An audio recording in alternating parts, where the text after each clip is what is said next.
Hi everyone and welcome back to class. In today's lecture, we're going to be starting on the Great Depression. And we're just going to talk about the first part of it, and then the next lecture I'll pick up the New Deal and what happens starting with 1932. So let's start off at the beginning. There were economic danger signs that were looming even before we get to the actual economic plummet.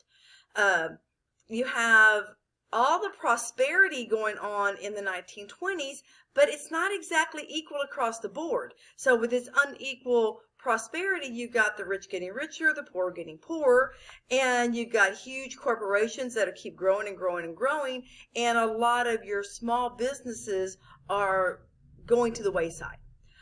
There is also, because of the installment plan, an extraordinary amount of personal debt. This is the time frame where we go from being a country that has pride in ownership to where we are today in a lot of cases where we only have pride in possession. Credit, buy now, pay later has gotten to be a pandemic in and of itself. There's also people that have become very wealthy, taking high risk on the stock market, and they're being allowed to do this on borrowed money. That's called buying on margin. What you do is, say like Joe over here has got a business that I want to invest in, a corporation I want to invest in. I only have $20,000 of my own money, and so, but I really want to buy $100,000 worth of stock. So I'm going to go over to Fred's bank, and I'm going to borrow $80,000 so I can buy total $100,000 worth of stock. And so I invest in Joe's company. Try as he does, Joe's company collapses and doesn't succeed. Not only have I lost my $20,000, I can no longer pay back Fred's $80,000. And if he has done that to a number of people, then that's going to cause his bank to collapse. And so buying on margin is a really risky way. What you're doing is you're gambling on with borrowed money. There is also an overabundance of supply and not near enough demand. We had cranked out so much stuff for World War I, especially in grain and food stuff. When I'm talking about grain, I'm talking about wheat. You can see wheat silos where it is the silo itself is totally full of grain, and they've piled it up on the sides.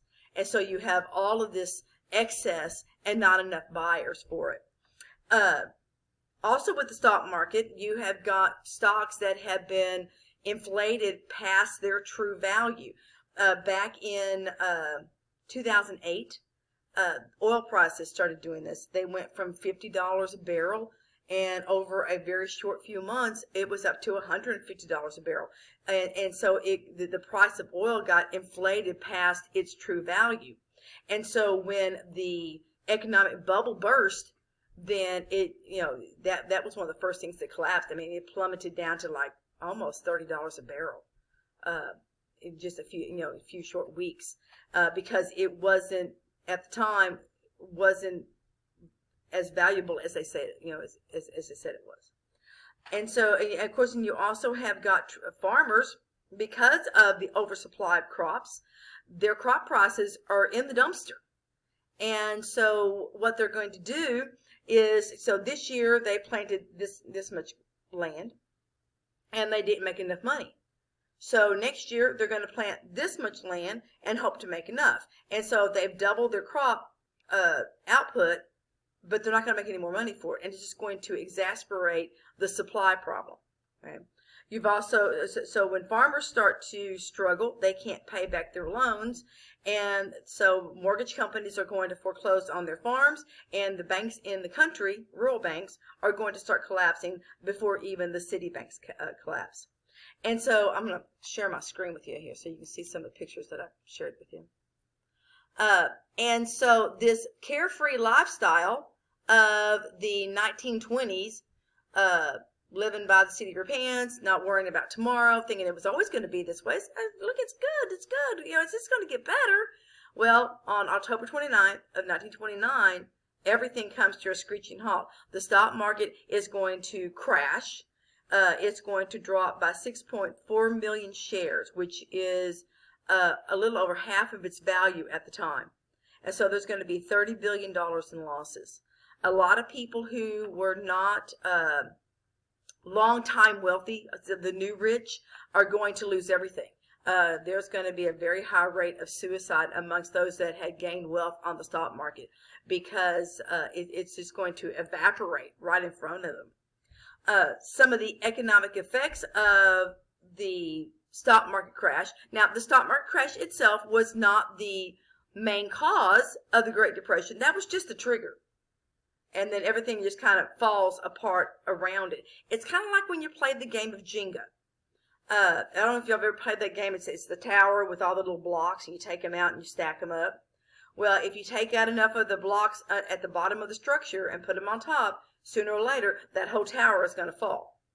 And so think of the stock market crash as that last block that got put on top. But it certainly wasn't the only thing that caused the Great Depression. And so the immediate effects of the stock market crash and the economic downturn is that employers are going to start laying people off. Employees are the #1 expense for any business. And so they're going to try and cut as much as they can. And so you're going to find that 25% of the employed people in the United States, employed workers, are going to be unemployed now. So 1 in 4. And when you look at this back time period, Mama didn't work.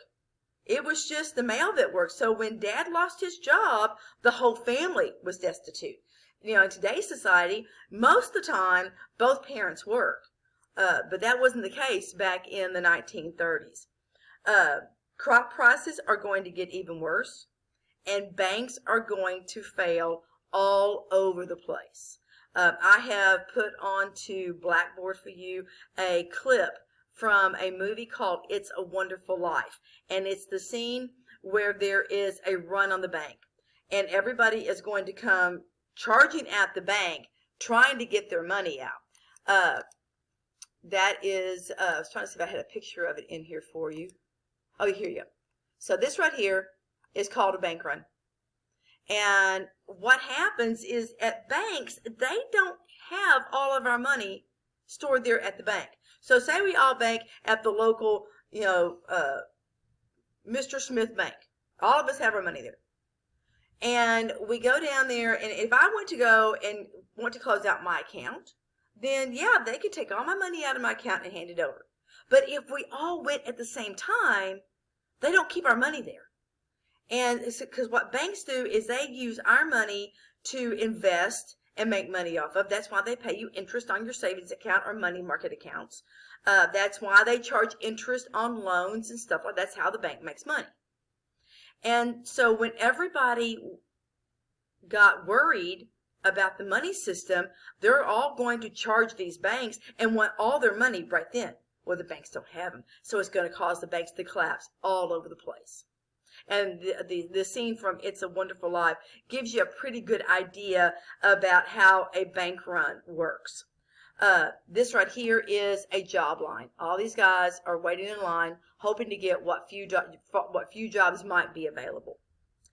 And so you have, people out of work, banks collapsing, investors losing millions of dollars, and it's going to go into what's known as a cycle of depression, and that's what this graph is here. And it just kind of dominoes and cannonballs against everything else to where the entire world is in a depression. It wasn't just something that happened in the United States. In fact, you go over to countries like Germany, and they have been struggling lots longer than we have. By the time we get to our Great Depression, a loaf of bread in Germany is going for 1,000,000 marks, and a mark was a German dollar. Their money was absolutely worthless. And so as it cascades onto each other, it's going to cause this cycle of depression that goes around the world. I think if you'll recall from when I talked about World War I and the Versailles Treaty, we're going to come out with the Dawes and Young plan to help Germany make the reparation payments so they can pay France and Britain, and so Britain and France can pay their war loans back to us. Well, when it breaks down in one spot, it breaks down everywhere. And so it's going to not only affect the economy, but it's also going to affect society at large. Here you have people doing whatever they can to be able to survive. This guy here is selling apples. Now, he probably was a businessman at one time, and he's trying to survive by selling apples.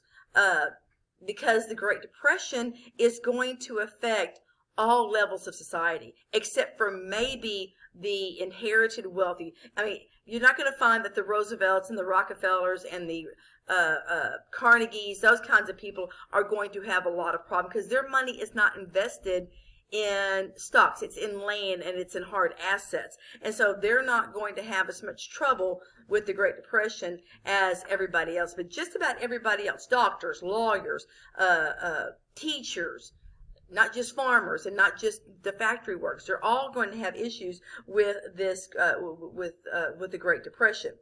250,000 teenage boys are going to find that it's going to be easier on their family, and they're going to stand a better shot of eating something every day if they go off on their own and instead of having to depend on the whole family group.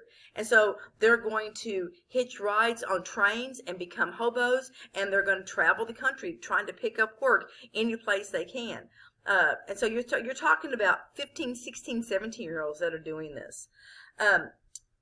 You're going to have farmers that are going to lose their farms because of foreclosures. Now, when a bank forecloses on a farm, on a house, whatever they have a mortgage on, what they do is they auction it off to the highest bidder. My brother got to buy a house down the street from me this has been many decades ago now, because the bank had foreclosed on the previous owner. And so my brother bid on the house, and he got his house for $20,000 less than what I paid for mine, and it was the same, same style of house. Tenant farmers, sharecroppers are going to get kicked off their land because it's not really their land; it's the landlord's. It's been rented to them, so they're going to get kicked off. My grandfather was a sharecropper in Oklahoma, and that's how he manages to make it to Texas, because he got kicked off the land up there during the Great Depression. And of course, with all of this economic devastation, you can't see the end in sight. It's very scary. And men are going to really, really struggle with this. Now, guys, you're probably not going to like what I'm fixing to say, but the male ego is a very fragile thing. And these men had been taught from the very beginnings of their memory that boys don't cry, that it was the boy's responsibility to grow up, be a man, you take care of your family, it's all dependent on you, and your image as a successful man was viewed as how well you supported your family. And so when things spiraled out of your control and now your family is destitute and your children are starving, then it's going to play a number on the men's heads. And so suicide rates are going to go up as living conditions go down during this time period.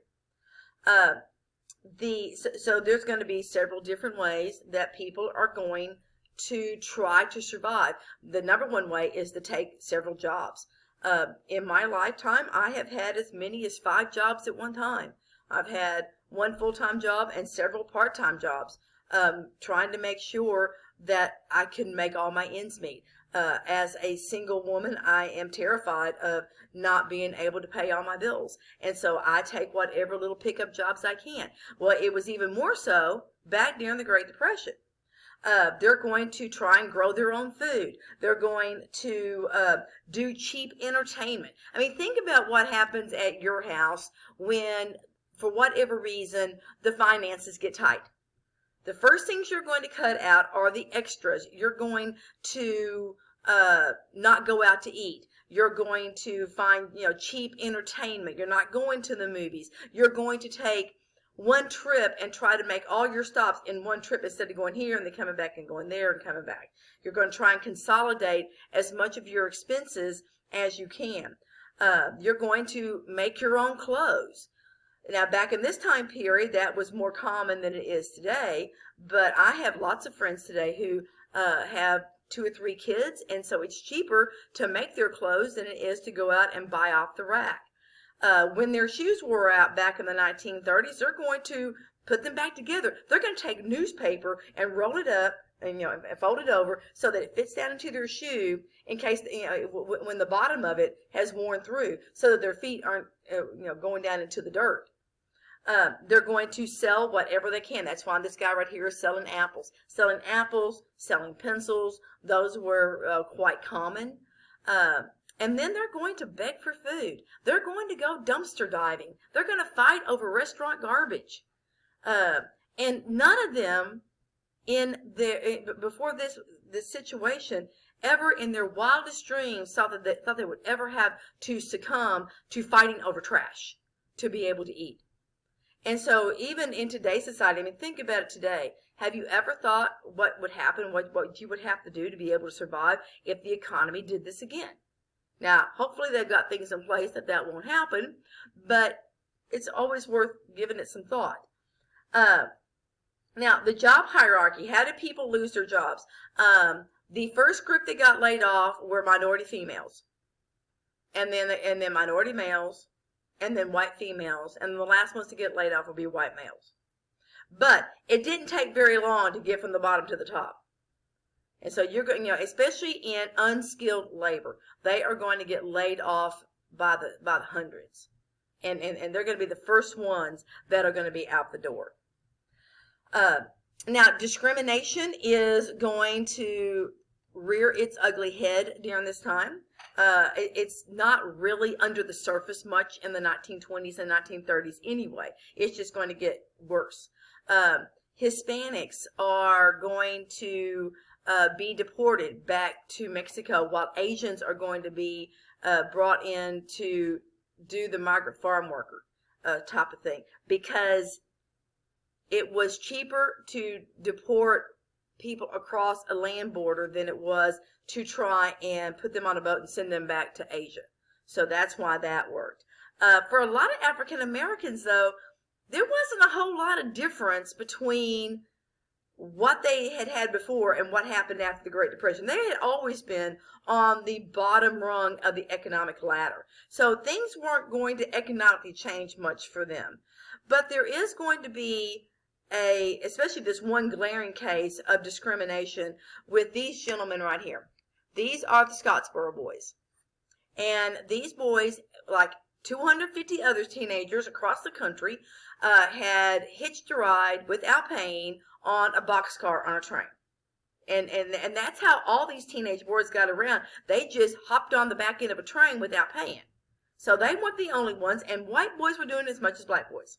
Well, these 9 black boys, as well as 2 white women, were caught in a boxcar, not hitching a ride and not having paid for their fare. And so these 2 white women, to get out of getting into trouble for this, are going to blame these black boys, accuse them of rape. And of course, back in the 1930s, all it took was a white woman to say, yeah, they did it, and the black person was just as good as hung. Okay. So the 8 of these boys are going to be tried, found guilty, and sentenced to death by an all-white jury. Well, it's going to get thrown out. It's going to be called a mistrial. A communist legal group is going to come back and say, oh, hold up, Moose Breath, this is not going to work. They were not tried by a jury of their peers, because it was an all-white jury. And so the case is going to get thrown out, and the boys are going to get acquitted, but not until after, I think there were 3 of them that spent 20 years in jail before they got out. And so that's the Scottsboro case that happens in the mid-1930s. Now, people are going to come together to try, oh, I'm going to skip that one, I'm going to go back up here. They're going to come together to try and help each other out. And so this right here is known as a penny auction. And what all these farmers are doing right here is they are bidding. This farm has been foreclosed on, and it's their neighbor. And they don't want their neighbor to lose their farm, just like they wouldn't want their farm to get taken over by the bank. And so they're going to bid cents on the dollar, pennies, and get a low up price so they can buy it back and give it back to the farmer. So they're going to help each other out with things like these penny auctions. They're also going to fight despair by laughing at it. They're going to call these shanty towns that they wind up living in, they're going to call them Hoovervilles. Because, of course, Herbert Hoover is president at the time, and so they're going to blame him for everything. And I'll get to that scenario here in a few minutes. So they're going to call them Hoovervilles. If they have to use newspaper to keep warm, because you'd be amazed how insulating newspaper can be, they're going to call those Hoover blankets. If they can take their pockets, let me take it right here, and turn them out like this, they're going to call those Hoover flags. That's an indication that you have no money. Okay, so this would be like a Hooverville. That's a shanty. And they're going to have these shanty towns all over the country, homeless towns. And they're going to be put together with whatever the people can come up with to give them some kind of shelter to get them out of the weather. You'll also find on Blackboard another clip from a movie called The Grapes of Wrath. And this one, the scene that I put there was where the Joad family, who have been kicked off their land in Oklahoma and they're coming west to find work, and they pull into the first migrant camp, and it's a good example of what a Hooverville would look like. A lot of them are going to be in California because they had advertised needing fruit pickers out in California, and so a lot of these Okies, as they get nicknamed, are going to go to California. Now, just because they are called an Okie doesn't always mean they're from Oklahoma. Anybody that traveled west, whether it was from Oklahoma, Kansas, Nebraska, trying to escape the Dust Bowl, then they're going to be nicknamed Okies. But they're going to have these Hoovervilles in New York. They're going to have them in D.C., in Philadelphia. They're going to be all over the country that they're going to call, and they're going to call them Hoovervilles. Now let's talk about the Dust Bowl. The Dust Bowl is the worst natural disaster to have, or economic disaster, to have hit the United States. This right here is dirt. I know when you first look at it, you think it's a big old mountain of trees behind this house, but that is dirt. Today we call these things haboobs. If you've ever lived in Phoenix, Arizona, you know they come through during June, right? And then right after that come in the monsoon, the little rain time period. This right here, that's dirt. That is not snow. And so the Dust Bowl is a time period where the mismanagement of land is going to come back and hit Americans right in the face. If you look at the map right here, this is where the Dust Bowl was most concentrated. And this area right here is called the Llano Estacado, and it's on the leeward side of the Rocky Mountains. So if you remember anything from geography, you have the windward side and the leeward side. So the wind comes in here off the ocean, it's warm air, it hits the mountains, and it rises. As it gets cooler and goes over the mountains, then it sinks. And it's wetter air over here and drier air on this side. So if you've ever been in Lubbock, you know that the wind never stops blowing. Never stops blowing. Now, there are some days that it doesn't blow as hard as others, but it never stops blowing. Okay. And so when farmers started taking up this land out here because of the Homestead Act of 1862, they're going to plow up the long-rooted, drought-resistant, wind-resistant prairie grass, and they're going to replace it with short-rooted, not drought-resistant, not wind-resistant wheat, because that's what they can make money off of. And this whole area is going to get planted over and over and over with wheat for the most part. Now, yeah, they're going to have hay and they're going to have corn and stuff, but a lot of this over here is the wheat crop. Right? And they're going to plow their fields the same way every year. Okay. And they're not going to, they don't do crop rotation. They're going to plant over and over and over. And so when the cycle of drought hits, and in this area, you've got cycles of drought and cycles of rain. And they run in about 10-year cycles. So 10 years of drought, 10 years of rain, 10 years of drought, 10 years of rain. Right? And so when the rain stops, the wheat dies and the wind keeps up. And because it's short-rooted, there's nothing really to hold it into the ground. And the wind is going to pick it up and it's going to blow it. and it's going to, the particles are going to hit against each other. And by the time we get into the mid-1930s, this dirt is like fine talcum powder.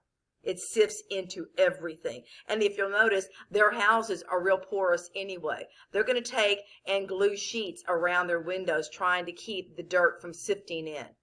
And I mean, women are going to go crazy, literally go crazy, because they can't keep anything clean. The dirt lays on everything. If you woke up in the morning, the only clean spot would be where your head had been, because everything would have a film of dirt on it. You would eat the dirt from your fields as you were eating your dinner. There was no way to keep it out of anything. And so the Dust Bowl is going to cause not only economic disaster, it's going to cause health problems. People are going to die from dust pneumonia. There was this one kid, he went to the doctor, and the doctor looked down, down his throat and said, "Son, you're just filled up with dirt." And he's going to die within the next few days.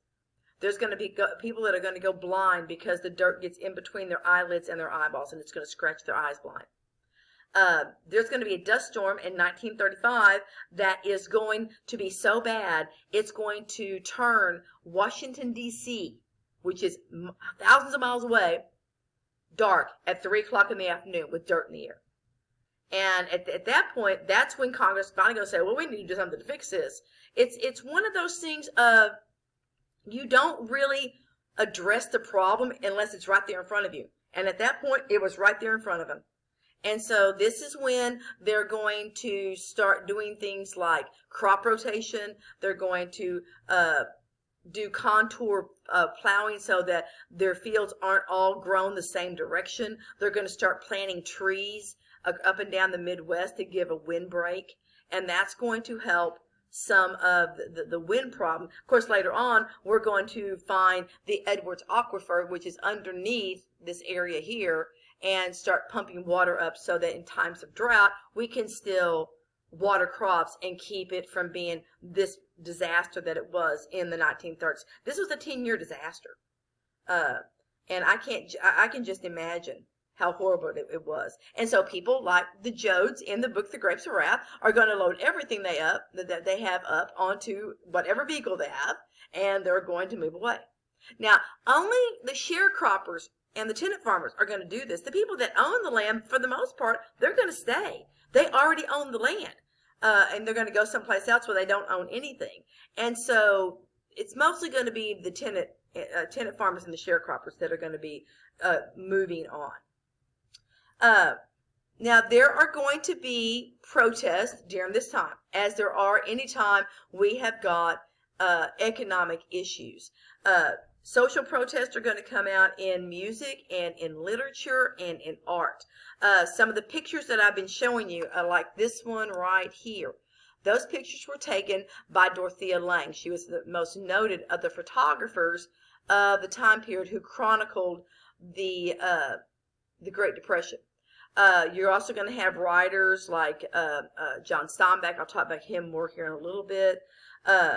And then Woody Guthrie is he's a singer.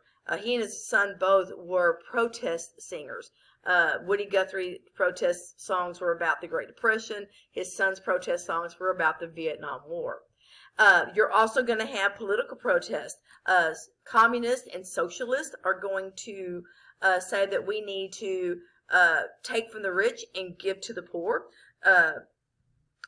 What's called a fair distribution of wealth. And that sounds wonderful. Robbing from Peter to pay Paul is always supported by Paul. So taking from the rich, giving to the poor is always supported by the poor. But in most of our positions, we are not the poor. We are the middle and upper class. If you live in one of the fine suburbs around the DFW area, then you're probably doing okay. And so as much as I would like to have Bill Gates' money and Warren Buffett's and George Soros, they got tons of money, I didn't earn it. And so if they didn't come by their money through ill gain, through robbing people or through some kind of crime, then I don't feel like I really have the right to it, even as much as I'd like to have it. And so, but that's some of the political protest. You've also got things that are changing. You've got prohibition is going to get repealed in 1933. It's a failed experiment in forced morality. It just didn't work. And so once FDR becomes president, that's going to get repealed. It's the only amendment that's ever been repealed. The 21st Amendment repeals the 18th Amendment.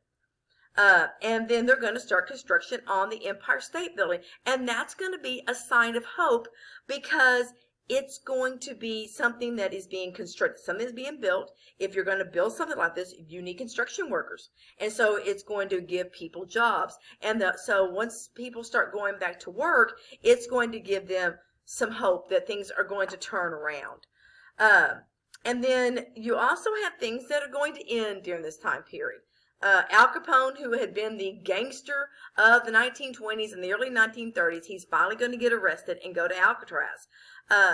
He doesn't get arrested for any of the notorious crimes that he committed as a gangster. He's going to get arrested for tax evasion, so pay your taxes.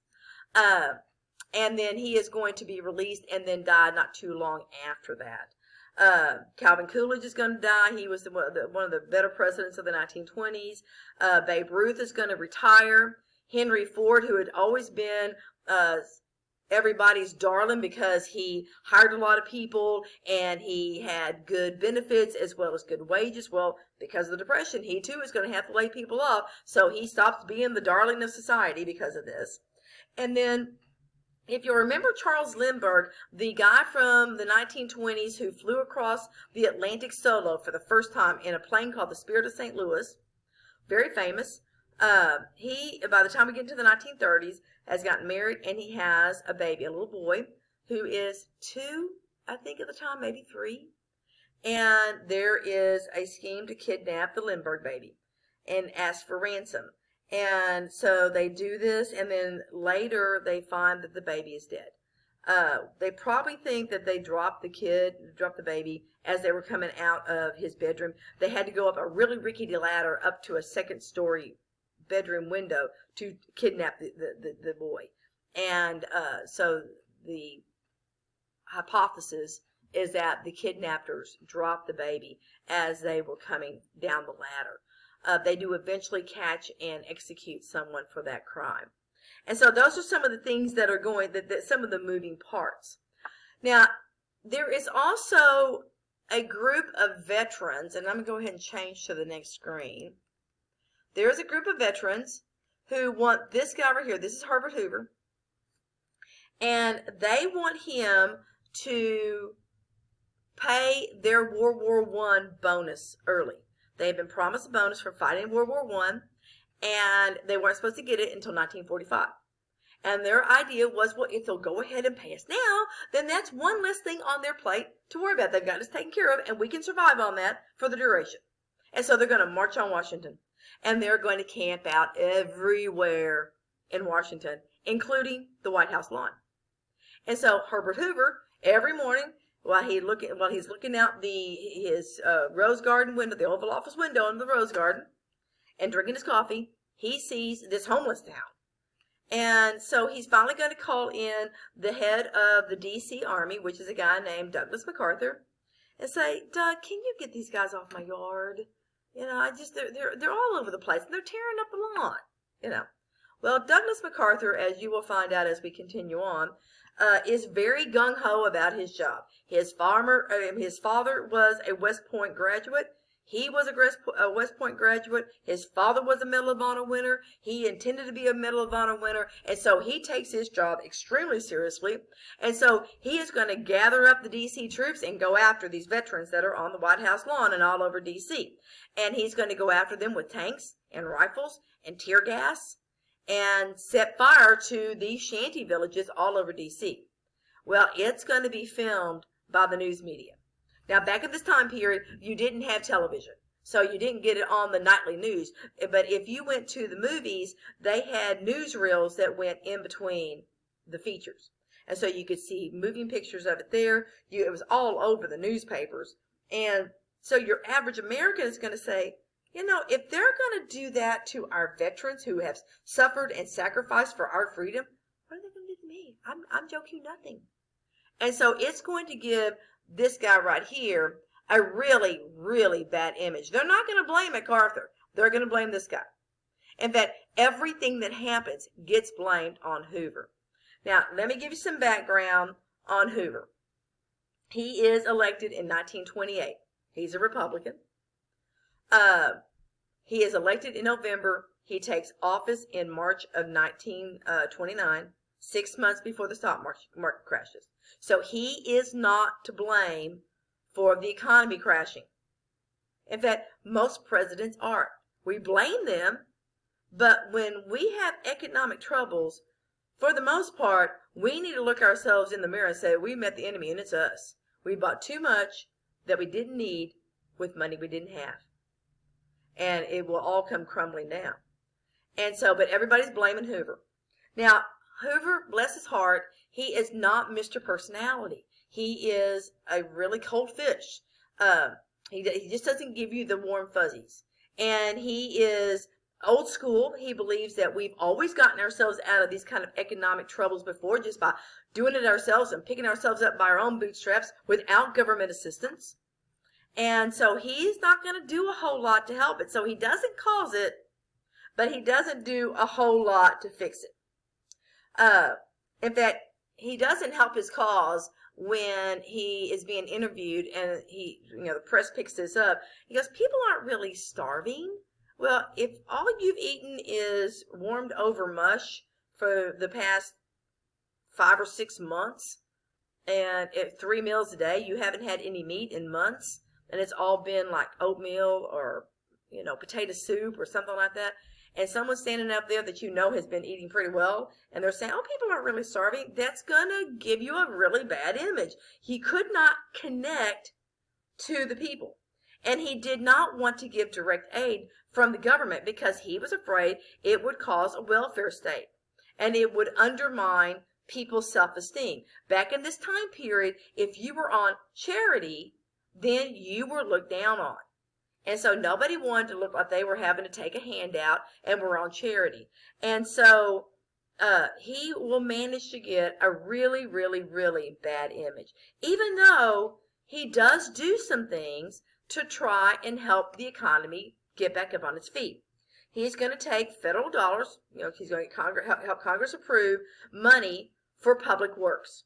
So things like Hoover Dam, and that's why it's called Hoover Dam. It's the dam that goes in between Nevada and Arizona that dams up part of the Colorado River, makes Lake Mead.